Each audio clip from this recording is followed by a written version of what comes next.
Lektionen her, at stå, er en lektion, man ikke kan træne for ofte.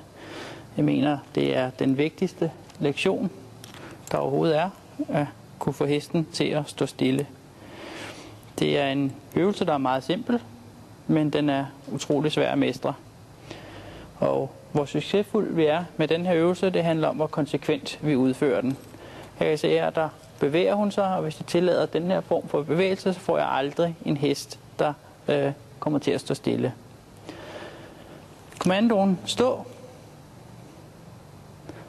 Jeg kigger på hesten, og i begyndelsen, så indtil hun begynder at bevæge sig, og lige inden hun begynder at bevæge sig, vil jeg gå ind og rose hende.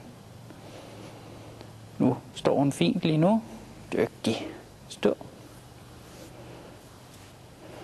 Jeg kan udvide øvelsen. Stå. Ved at prøve at gå lidt væk fra hende. I begyndelsen her, der har jeg rebet på hende stadigvæk. Stå. Stå. Stå. Stå. Dygtig. Jeg flytter hende tilbage med det samme. Der. Stå.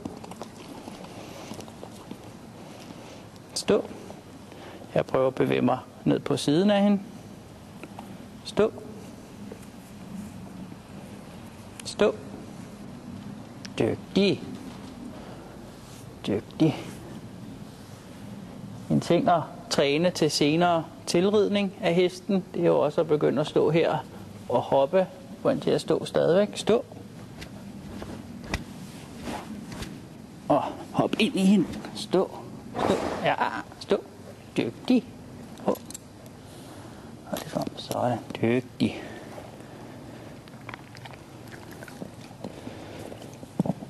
Stå.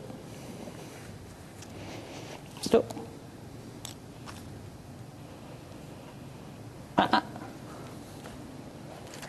Sådan. Stå.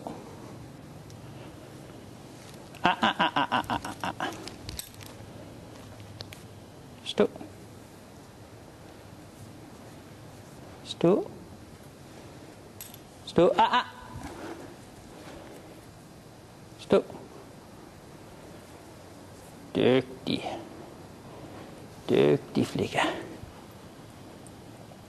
Det er fint. Dygtig.